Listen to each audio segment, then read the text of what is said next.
사도행전에서 가장 중요하고 또 유명한 본문이죠. 오순절 성령 강림 사건에 대한 본문을 함께 읽었습니다. 아마 우리 찬양팀에서도 이제 말씀을 함께 준비하는 마음으로 오늘은 처음부터 끝까지 계속 성령님 오시옵소서라고 하는 주제로 찬양을 준비해 주신 것 같은데요.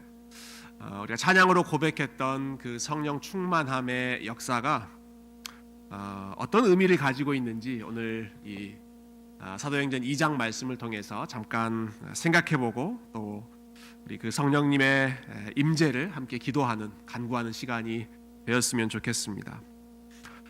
사도행전을 시작하면서 우리가 제일 중요하게 집중했던 또 기억하자고 했던 말씀이 사도행전 1장 8절 말씀입니다. 이 말씀은 예수님께서 제자들에게 남기셨던 마지막 말씀입니다. 하늘로 떠나시기 직전에 하셨던 말씀, 마지막 말씀이기도 하고 사도행전 전체를 집약해 놓은 모든 내용이 그 안에 마치 압축 파일처럼 들어가 있는 말씀이 사도행전 1장 8절입니다. 오직 성령이 너희에게 임하시면 너희가 권능을 받고부터 시작해서 예루살렘, 온 유대와 사마리아 땅끝까지 이르러 내 증인이 되리라 쭉 이어지는 말씀이죠. 사도행전 전체는 이 말씀이 확장되는, 전개되는 것이라고 보시면 정확합니다. 그래서 제일 먼저 나오는 내용이 오직 성령이 너희에게 임하시면, 이 내용이 제일 먼저 나와야 되지 않겠습니까? 그래서 우리 오늘 읽은 말씀이 성령께서 그 교회 가운데 이 제자들 모여 있는 그 예수님을 떠나 보낸 후에 마치 고아와 같이 외롭게 남겨져 있던 그 제자 공동체 가운데 성령께서 임하셔서 그들을 권능으로 채워주신 그 내용이 오늘 본문에 가장 먼저 이제 나오는 것이죠. 성령님께서 교회 가운데 임하셨던 바로 이 때를 오순절에 임하셨다라고 나와 있습니다. 그래서 우리 오순절이라는 명칭을 좀 잠깐 생각해 보면 좋겠는데요. 이스라엘 백성들이 지켰던 그 3대 절기 중에 하나가 이 오순절입니다. 그 단어를 풀어보면 이 가운데 있는 순자라고 한 단어가 텐입니다. 텐, 열이라고 하는 뜻이죠. 그래서 오순이니까 50일이 된 날이 오순절이다. 그러면 언제부터 시작해서 오순절인가? 오순절 지키기 바로 직전에 지켰던 3대 절기 중에 하나가 이제 유월절입니다. 그러니까 유월절 이후에 50일째 되는 날이 오순절이죠.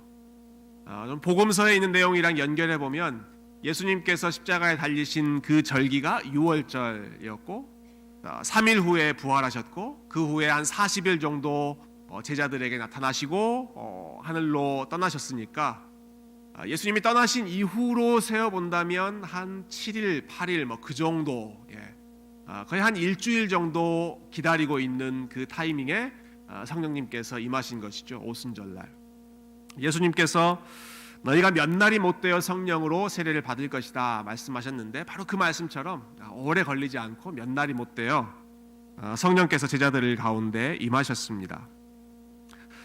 2절부터 4절에 보시면 성령님께서 오순절 임하신 이 장면을 묘사하고 있는데 2절, 3절, 4절 3절밖에 안 되는 아주 짧은 내용입니다만은 이 안에는 구약 성경의 중요한 주제들이 다 또 집결되어 있다라고 봐도 무리가 아닐 것입니다.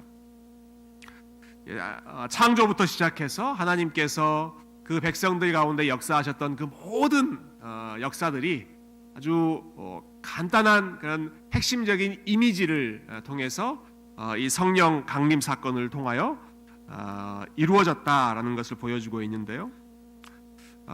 제일 먼저 나타나는 부분이 2절 보시면 우리 2절 한번 같이 읽어보겠습니다. 2절 시작. 보려니 하늘로부터 급하고 강한 바람 같은 소리가 있어 그들이 앉은 온 집에 가득하며 성령님께서 임하신 장면을 무엇에 비유하고 있습니까? 바람에 비유하고 있습니다. 하늘로부터 불어오는 강한 바람 같은 소리가 있었다. 여러분 성령이라고 하는 이름 자체가 바람하고 아주 비슷합니다. 헬라어 단어로 푸뉴마라고 하는 단어가 하나님의 영을 의미하기도 하지만 똑같은 단어가 바람으로 번역되기도 합니다. 그래서 우리가 성령님께서 이 땅 가득 바람으로 불어오기를 또 찬양으로 고백하지 않았습니까? 하나님의 영이 바람과 같이 임했다는 것이죠. 하나님의 영이 성경에서 제일 먼저 나타나는 본문이 창세기 1장 2절에 나옵니다. 창세기 1장 2절에 하나님의 영이 수면 위에 운행하시니라 라는 구절이 있죠. 바로 본격적으로 하나님께서 첫째 날 둘째 날 창조하시기 이전 그 직전의 상태를 이야기하면서 땅이 혼돈하고 공허하고 흑암이 깊은 가운데 있고 아무것도 없는 어둠과 같은 혼돈하고 공허한 상태였는데 하나님의 영이 마치 바람처럼 수면 위에 운행하시면서 새로운 창조를 준비하고 계시는 그러한 이미지가 창세기 1장 처음 부분에 나와 있는데, 마치 그와 같은 상태, 제자들이 지금 예수님이 그동안 계속 같이 계시다가 하늘로 떠나가셨습니다. 의지할 그러한 스승님이 없고 어찌해야 할 바를 알지 못하는 그러한 혼돈하고 공허한 상태. 그러나 그 공허한 상태에 성령께서 바람과 같이 마치 처음 창조를 일으키셨던 것처럼 새로운 창조를 일으키시기 위해 성령께서 그곳 가운데 강한 바람으로 임하셨던 것이죠. 구약 성경에 보면 하나님께서 새로운 일을 시작하실 때 바람 가운데 나타나신 것 여러 본문에서 확인할 수가 있습니다. 에스겔이 봤던 환상도 그랬죠. 마른 뼈 가득한 그 환상 가운데 하나님의 바람이 불어닥쳤습니다. 여러분, 욥이 극심한 고난 가운데 하나님 앞에 씨름하고 절망 가운데 있었을 때 욥기 38장에 보면 하나님이 나타나십니다. 욥에게. 그때 나타나실 때에도 어떻게 나타나십니까? 폭풍우 가운데 큰 바람 소리 같이 욥에게 나타나셔서 하나님이 어떤 분이신지를 알려주시고 욥의 절망을 다시 회복시켜 주시는, 욥을 만나 주시는 그러한 역사가 바람 가운데 일어났죠. 마치 그와 같이 성령께서, 바람과 같은 영, 하나님의 영께서 함께 기도하고 있는 이 소수의 작은 공동체 가운데 새로운 창조를 위해서 임하고 계신다라는 말씀입니다. 또 3절에 보면 성령을 그 다음에는 불에 비유합니다. 마치 불의 혀처럼 갈라지는 것들이 그들에게 보여 각 사람 위에 임했다. 처음에는 바람과 같이 임했다. 두 번째는 불처럼 임했다라는 것이죠. 불처럼 임하셨다라고 하는 것 역시 우리가 구약 성경에 나와 있는 그 하나님의 구원 역사와 연결해서 생각해 보면 좋겠습니다. 역시 마찬가지로 하나님께서 그 백성 가운데 불 가운데 임하실 때가 참 많이 있었습니다.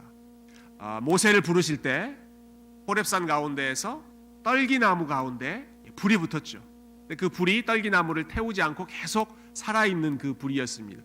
그 불이 모세야, 네가 선 땅에서 신을 벗어라라고 말씀하시면서 하나님과 모세와의 만남이 이루어지죠. 나중에 이스라엘 백성들이 출애굽한 후에 시내산에서 하나님을 만났을 때, 언약을 맺을 때 마찬가지로 그 시내산 꼭대기에 불이 임하고 큰 연기가 임하면서 하나님이 우리와 함께 하신다, 우리 가운데 임하셨다라고 하는 것을 상징적으로 보여주었습니다. 또 이스라엘 백성들을 광야에서 인도하실 때에도 낮에는 구름 기둥, 밤에는 불 기둥으로 인도하셨는데, 이 불이라고 하는 이미지 역시도 하나님께서 우리 가운데 오셨다, 우리와 함께 하신다, 충만히 임재하신다라고 하는 것을 아주 상징적으로 보여주고 있는 이미지입니다. 이 두 가지 이 묘사를 합쳐보면 하늘로부터 강한 바람이 임하셔서 혼돈하고 공허한 상태를 뒤집어 엎으시기 위한 새로운 창조를 준비하고 계신다. 또 하나님께서 하늘로부터 불처럼 임하셔서 그 백성들 가운데 임재하셨다, 충만히 나타나셨다라고 하는 것을 보여주는 것이죠. 우리 예수님께서 공적인 생애를 시작하실 때 제일 먼저 하셨던 일이 요한에게서 세례를 받는 일이었는데, 세례 받으실 때 나타났던 현상이 하늘이 열리고 성령이 비둘기같이 그분 위에 임하셨던 것이었습니다. 그 이후에 예수님께서 하시는 모든 일은 예수님께서 혼자 하시는 일이 아니라 그때부터 임하셨던 성령과 함께 동행하시는 일이었고, 성령께서 힘 주셔서 하나님의 뜻을 온전히 이룰 수 있는 그러한 역사가 가능했던 것이죠. 마치 성령의 임함과 예수님의 공생애가 동시에 시작했던 것처럼 오늘 본문에 이제 예수 그리스도의 몸, 예수님은 승천하셨지만 그 예수 그리스도의 일을 계속해서 이 땅 가운데 이어나가야 할 교회 가운데 바람과 같이 불과 같이 성령님께서 임하셔서 주님께서 하셨던 일을 중단 없이 또 능력 가운데 이 교회가 행하기 시작한다. 이 교회가 이제 하나님의 일을 하기 준비되었다. 이것을 성령의 임함을 통해서 나타내 보여주고 있습니다.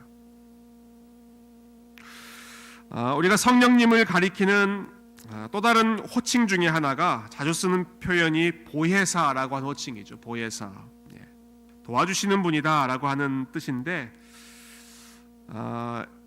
이 보혜사라고 하는 단어를 영어 번역으로 가장 일반적으로 옮길 때 The Comforter라고 옮겼습니다. The Comforter, 위로해 주시는 자다라고 하는 뜻이죠. Comfort 해주는 분이 보혜사다라는 것이죠. 근데 이 Comfort라고 하는 단어가 참 재밌게도 두 가지 단어가 합쳐져 있는 단어인데요. 하나는 굼, 라틴어로 굼 하면 함께라고 하는 뜻입니다. 같이. 그리고 forte라고 하는 뜻은 힘이라고 하는 뜻입니다. 힘. 그러니까 comfort라고 하는 단어는 함께 있으면서 힘을 주는 존재, 같이 있으면서 위로해주고 격려해주고 내 하소연도 받아주고 하는 그러한 좋은 친구를 우리가 위로자, 우리의 상담자, 좋은 조언자라고 부르지 않습니까? 성령님께서 이 연약한 제자 공동체 가운데 함께 함께 오셔서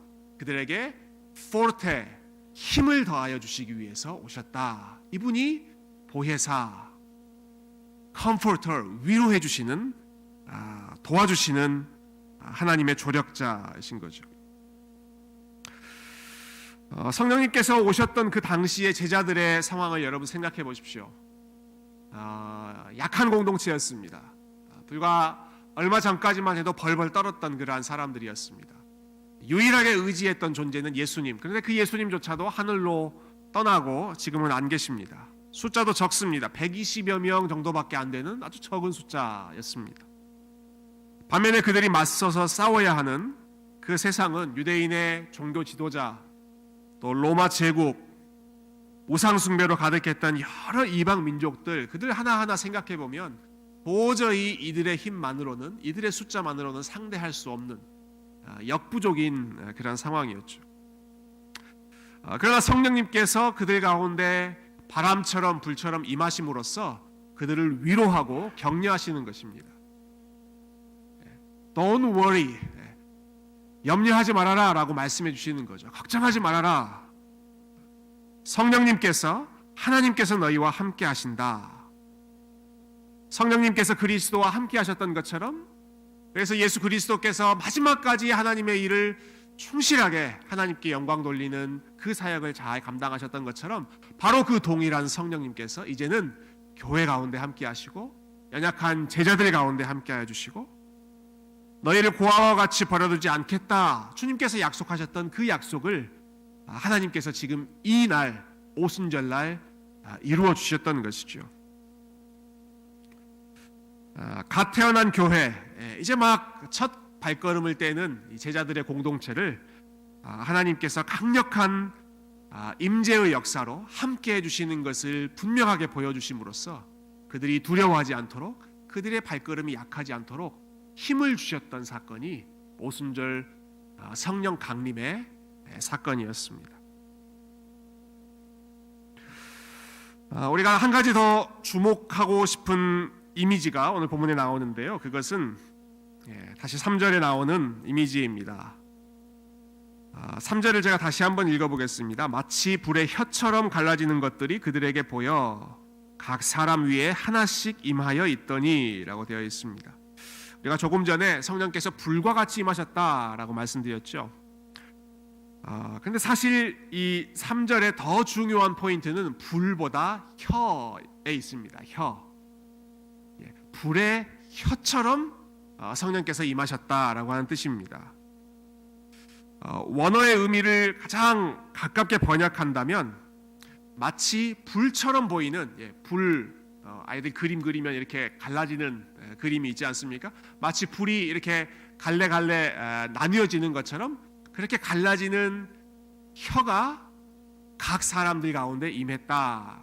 이게 이 3절 말씀의 더 정확한 번역이 될 것입니다. 다시 말해서 임하였다라고 하는 주어가 불이 아니라 혀라고 하는 사실이죠. 이게 왜 중요한가? 바로 그 다음에 이어지는 사건과 이 혀라고 하는 이미지가 잘 연결되기 때문에 그렇습니다. 4절 말씀 한번 같이 읽어볼까요? 4절 시작.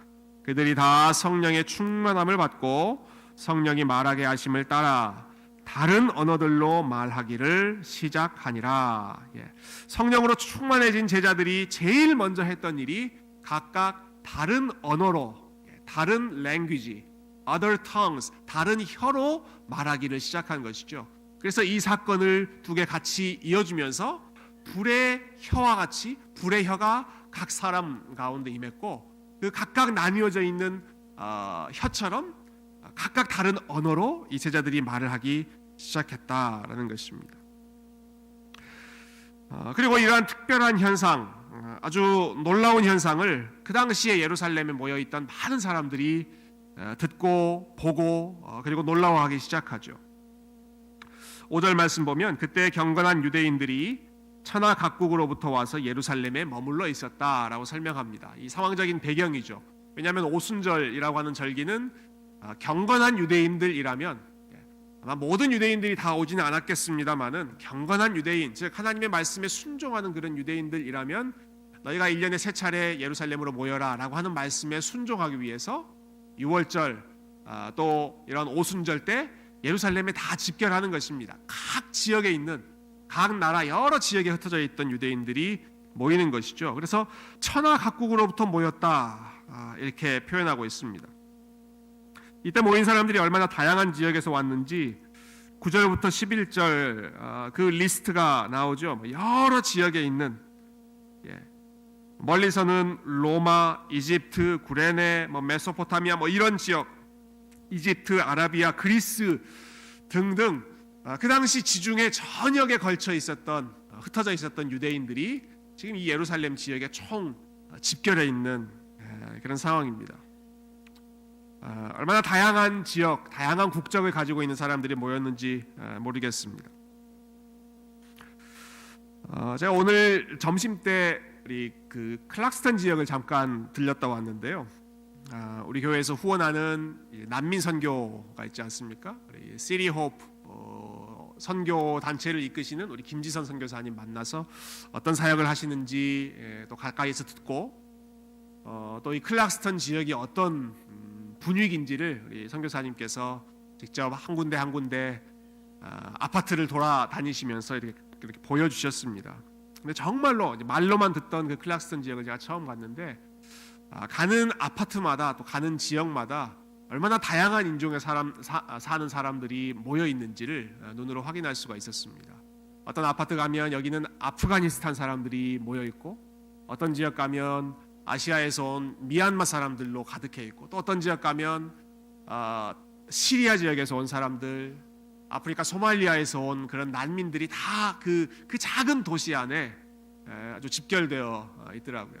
저희가 지나가다가 마침 그때가 그 이제 학교 끝나는 2시 반쯤 학교 끝나는 시간이어서 초등학교 앞을 지나갈 기회가 있었는데 정말 온 세계의 축소판과 같이 그 학교에서 나오는 모든 아이들이 얼마나 다양한 인종들이 나왔는지 모릅니다. 마치 그와 같은 분위기를 여러분 혹시 이 본문을 읽으시면서 상상해 보시면 좋겠습니다. 여러 지역, 각 나라에서 지금 많은 사람들, 다양한 언어를 쓰는 사람들이 예루살렘에 다 모여 있는데, 그런데 이들이 보니까 이 예수님을 따르던 제자 공동체 그 사람들이 지금 성령으로 충만한 후에 각각 자기 나라의 말로, 자기 지역의 말로 하나님의 일을 선포하고 있는 것이죠. 그래서 이들이 놀라워서 7절에 보면 이 사람들이 이렇게 의아해합니다. 7절 보니까 7절 8절 제가 한번 읽어보겠습니다. 다 놀라 신기하게 여겨 이르되 보라 이 말하는 사람들이 다 갈릴리 사람이 아니냐 우리가 우리 각 사람이 난 곳 방언으로 듣게 되는 것이 어찌 됨이냐. 이 말은 그 사람들을 약간 무시하는 뉘앙스가 있는 말입니다. 이 사람들이 갈릴리 사람들이 아니냐 시골 사람들 아니냐 국제적인 언어 다른 인터내셔널 랭귀지라고는 접해보지 못했던 사람들이 아니냐. 그런데 이 사람들이 어떻게 우리의 난 곳 방언 로마에서 온 사람들은 로마 말로 이집트에서 온 사람들은 이집트 말로 이런 모든 이야기를 지금 들을 수 있는가. 놀라운 일을 성령 충만한 이 제자들이 하기 시작한 것이죠. 각각 다른 언어들로 말하기를 시작했다. 여러분 참 부러운 장면이죠. 우리 영어로 항상 스트레스 받을 때마다 참 이런 일이 우리 가운데 일어나면 좋겠다 그런 생각해보지 않습니까?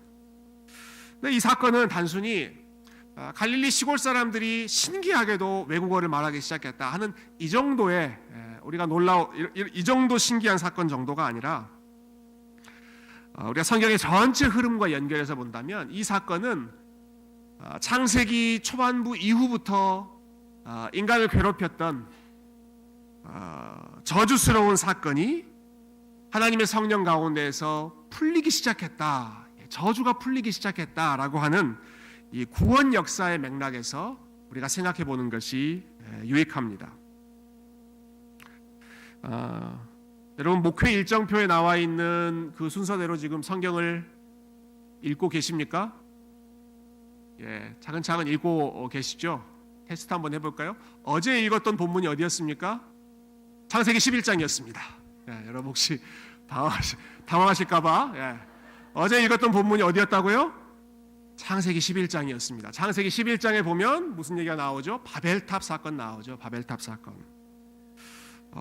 어떻게 하면 이 바벨탑 사건 창세기 11장을 우리가 어제 읽고 오늘은 사도행전 2장 말씀을 읽게 되었는지 참 그 하나님의 인도하심이 오묘하다라는 생각을 하게 됐는데요. 여러분 바벨탑 사건이 어떤 사건이었습니까? 하나님의 권위에 도전했던 인간의 역사가 최절정에 도달했던 끝까지 갈 때까지 갔던 사건이 바벨탑이었습니다. 하늘에까지 우리의 탑을 쌓아보자라고 하는 사건이지 않습니까? 그때 하나님께서 그것을 막기 위해서 어떤 일을 행하시죠? 언어를 흩으셨습니다.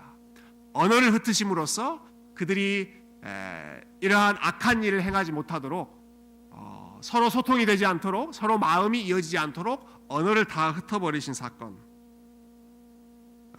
그래서 여러 민족이 생기고 여러 언어가 생기고 서로가 하나 되지 못하고 갈등하게 되는 것이 바벨탑의 저주였습니다. 그런데 오늘 이 사도행전 2장에 오면 바로 이 바벨탑의 저주가 풀리기 시작한 것입니다. 성령 안에서 각각 다른 언어로 서로 소통하지 못했던 사람들이 성령 충만한 사람들이 각각 난 곳 방언으로 말하기 시작하면서 자기 언어로 들리기 시작하는 놀라운 일이 바벨탑의 저주가 풀리는, 그래서 많은 성경학자들이 이것을 바벨탑의 역전이다, Reversal of 바벨이라고 이야기 많이 합니다. 바벨탑의 그 상황이 역전되어 버렸다라는 것이죠. 바벨탑 때는 하나였던 언어가 여러 개로 나뉘어졌고 사람들 사이에 소통이 막히고 관계가 멀어졌지만, 오순절 때는 성령께서 임하심으로 인하여서 서로 달랐던 언어가 하나로 회복되고 서로 이해하지 못했던 사람들이 서로 소통하게 되고 서로 멀어졌던 사람들이 다시 가까워지는 그러한 역사가 이 오순절 성령 강림을 통해서 다시 회복되는 것이죠. 시작된 것입니다. 죄로 인해서 잃어버렸던, 깨어져 버렸던 그 하나됨이 성령 안에서 회복되기 시작했다라고 하는 것이죠. 우리가 앞으로 사도행전을 계속 읽어나가면서 보겠지만 성령님께서 임하실 때마다 곳곳에서 바로 이와 같은 일들이 계속해서 반복적으로 그리고 더 충만하게 일어나기 시작합니다. 같은 유대인이면서도 언어가 달라서 마음이 하나 되지 못했던 사람들이 성령이 충만했을 때 하나 되기 시작하고, 같은 나라, 국가라고 하는 틀 안에 있지만 문화적으로 또 역사적으로 적대적인 관계에 있었던 유대인, 사마리아인 이런 사람들이 성령이 임하면 하나 되기 시작하고, 유대인과 이방인 도저히 한 자리에 있을 수 없었던 사람들이 함께 하기 시작하면서 성령이 또 그곳 가운데 임하시는, 깨어졌던 관계가 하나 되고 소통되지 않았던 언어가 다시 회복되는 이러한 역사가 바로 이 오순절 성령 강림을 통해서 처음으로 시작되고 있는 것이죠. 저는 이것이 보여주는 교훈이 있다고 생각합니다. 우리가 성령 충만하다라고 했을 때 여러 가지 의미를 생각할 수 있겠지만, 이 사도행전에 나와 있는 또 초대교회가 보여주었던 그 성령 충만함의 모습은 무엇보다 하나됨의 회복이었고, 소통의 회복, 그리고 관계의 회복이었다라는 것이죠. 서로 다른 말을 쓰는 것이 아니라 서로 같은 말을 쓰기 시작하고 서로의 말을 이해하게 되죠. 여러분, 성령으로 충만하게 되면 사람들로부터 고립되는 것이 아니라 사람들과 더 가까워지고 더 하나 됩니다. 멀어졌던 관계가 더 가까워집니다. 성령으로 충만하게 되면 자기만의 세계에 갇히게 되는 것이 아니라 혹은 자기만의 특별한 체험이나 혹은 자기만의 언어에만 사로잡히는 것이 아니라 언어가 다른 사람과 통하는 언어, 그리고 다른 사람과 가까워지는 그러한 삶이 되는 것이죠. 더 많은 사람을 이해하게 되고 더 많은 사람에게 하나님의 행하신 일을 함께 나누어 줄 수 있는 그러한 일이 성령 충만을 경험한 사람들 가운데 나타나는 놀라운 일입니다. 특히 이 오순절 성령 강림 사건은 우리가 요한계시록에 기록되어 있는 그 종말론적인 예배, 각 나라와 족속과 방언과 모든 인류가 한 마음으로 하나님을 찬양하는 그 놀라운 일, 그 아름다운 일이 도래했다라고 하는 것, 첫 열매로 이 오순절 성령 강림을 통해서 나타나기 시작했다라고 하는 것을 보여주는, 그 많은 민족과 그 많은 언어가 예수 그리스도 안에서 통일되기 시작했다라고 하는 것을 단적으로 보여주는 아름다운 사건입니다. 바벨탑의 저주가 뒤집히고 하나님의 새로운 구원 역사가 시작되었다라는 것이죠. 오순절 성령 강림 사건을 묵상해 보면서 저는 또 한 가지 좀 바벨탑 사건과 관련해서 생각해 본 부분이 있습니다. 단순히 언어가 혼란해졌던 것이 하나로 회복되었다라는 정도가 아니라, 저는 이 사건이 소위 바벨탑 정신을 뒤집는 그러한 구원사적인 사건이라고 생각했습니다. 바벨탑 정신을 뒤집는다. 여러분, 바벨탑을 지었던 사람들의 그 동기가 무엇이었습니까? 바벨탑을 쌓았던 사람들의 가지고 있었던 마음의 중심, 그 정신이 무엇이었는가? 바벨탑 정신의 핵심은 자신의 안전을 스스로 지키겠다라고 하는 것이고, 우리의 이름을 우리가 내자라고 하는 자기 중심성이 극에 달했던 증거가 이 바벨탑 사건이었습니다. 지금 저희가 화요일 날 이제 창세기 공부를 하고 있는데요. 사실 다음 화요일에 같이 나눌 내용인데, 미리 예고편으로 잠깐 좀 맛보기로 알려드리면, 여러분 창세기 4장에 보면 창세기 3장부터 시작하면 이제 인간이 죄를 범한 결과가 얼마나 점점 그 타락의 결과가 심해지는지가 나오죠. 그런데 창세기 4장에 보면 가인이 동생 아벨을 죽이고 하나님께로부터 쫓겨나는 일이 나타납니다. 근데 하나님 앞을 떠나서 가인이 제일 먼저 한 일이 성을 쌓는 일이었습니다. 성을 쌓는 일. 다른 것을 기록해 놓지 않고 가인이 여호와 앞을 떠나 성을 쌓고 그 성의 이름을 자기 아들의 이름으로 그 성을 이름 붙입니다. 자기를 스스로 보호하겠다는 것이죠. 그리고 계속해서 가인의 후손들이 기술을 발전하고 여러 가지 일들, 문명을 발전하면서 했던 일, 계속 성을 짓고 탑을 쌓는 일이었습니다. 성을 더 크게. 그리고 그 노력의 결정판이 바벨탑 사건이었죠. 자기의 능력과 자기의 힘을 최대한 과시하고자 했던 것, 그것이 결국은 바벨탑 사건이었습니다. 성을 거대하게 짓고 탑을 높이 쌓는 것은 어느 시대나 인간이 자기의 힘과 지혜를 드러내고자 했던, 자랑하고자 했던 전형적인 방식이었습니다. 여러분 혹시 인류 역사상 가장 권력이 셌던 사람이 누구였는지 아십니까? 인류의 역사상 많은 절대 권력자, 지배자들이 많이 있었습니다만 그 중에서 가장 권력이 셌던 사람이 누구였을까? 물론 하나님만 아시는 일이겠습니다만은 제가 언젠가 그 TV에서 어떤 건축가가 이렇게 강의하는 내용을 들은 적이 있는데요. 그분이 참 재밌는 코멘트를 하시더라고요. 권력을 얻게 되면 사람들이 제일 먼저 하는 일이 성을 쌓고 탑을 쌓는 그런 일이었는데 사람들이 가진 권력의 크기와 그 건축물의 크기는 비례한다. 가장 많은 사람을 동원할 수 있는 사람이 가장 많은 권력을 가지고 있는 사람이었고 가장 많은 건축 재료를 사용할 수 있는 사람이 가장 큰 권력을 가지고 있는 사람이었기 때문에 권력이 크면 클수록 큰 건축물을 짓게 되었다. 그러면서 그분이 이런 이야기 하시더라고요. 누가 제일 큰 건축물을 남겼을까요? 진시황 맞습니다. 역시 뛰어나십니다. 진시황이 지은 건물이 남아있는 인간이 만든 건물 중에서 제일 큰 건물이기 때문에 아마 진시황의 권력이 인류 역사 가운데 제일 강한 권력이었을 것이다. 그렇게 이야기한 내용이 기억납니다.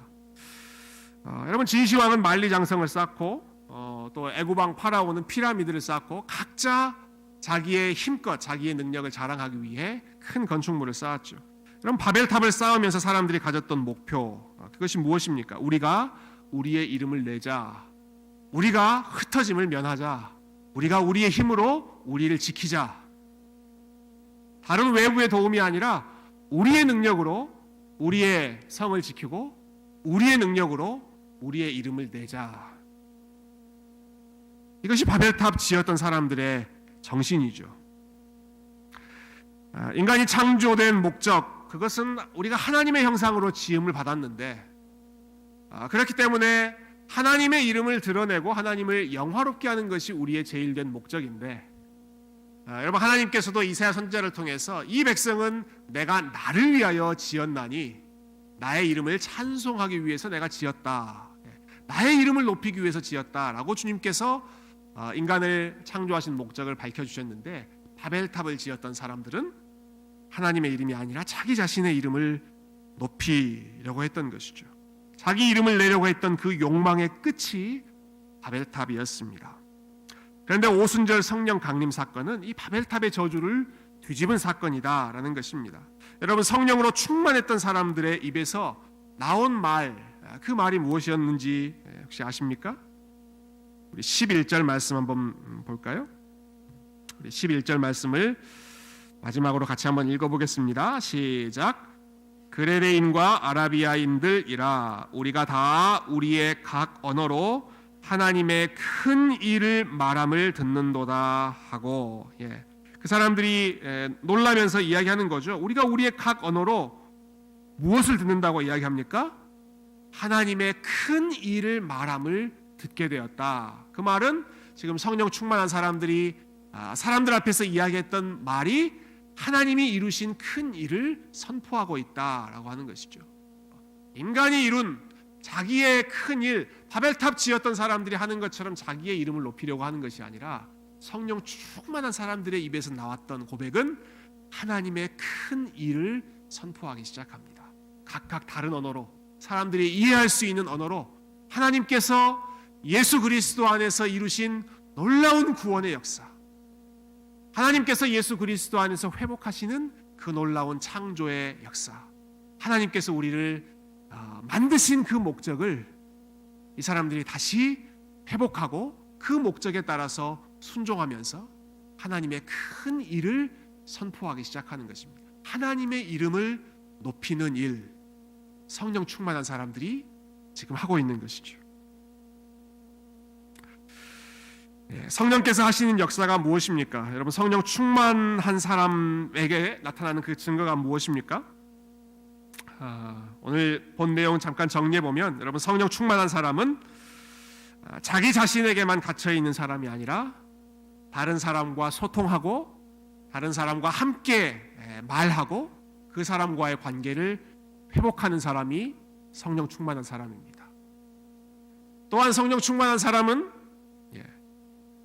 지극히 연약한 상황 가운데 있고 참 혼돈하고 공허한 상황 가운데 있지만 하나님께서 우리와 함께 하시기 때문에, 하나님께서 우리의 힘이시기 때문에 두려워하지 않고 낙심하지 않고 믿음으로 그 상황 가운데에서 담대하게 발걸음을 떼는 사람들이 제자 공동체, 성령 충만한 이 120명의 제자들이었습니다. 무엇보다 성령 충만한 사람은 자기의 이름을 내려고 하는 것이 아니라 하나님의 큰 일을 드러내려고 했던 사람이고, 바벨탑을 지었던 사람, 가인의 후손들처럼 성을 쌓아서 자기들의 운명, 자기들의 삶을 스스로 지키려고 했던 것이 아니라 우리의 힘은 하나님이시고 하나님이 우리의 성을 지키시고 하나님이 우리의 집을 지키시고 하나님이 우리의 인생을 보호하신다. 이 믿음으로 살아가며 이 믿음으로 하나님께 영광 돌렸던 사람이 초대교회의 성령 충만한 예수 그리스도의 제자들이었고, 오늘 이 말씀을 함께 나누는 저와 여러분 가운데 이 성령 충만의 역사가 다시 회복되어서 오늘 이 본문에 나타났던 이 아름다운 역사들이 저와 여러분의 삶 가운데에도 하나님의 큰 일을 드러내는, 하나님의 이름을 높이고 사람들을 세워주는 이 귀한 역사가 우리 새교회를 통해서 여러분의 삶을 통해서 더욱 충만하게 나타날 수 있기를 주님의 이름으로 축원드립니다. 함께 기도하겠습니다.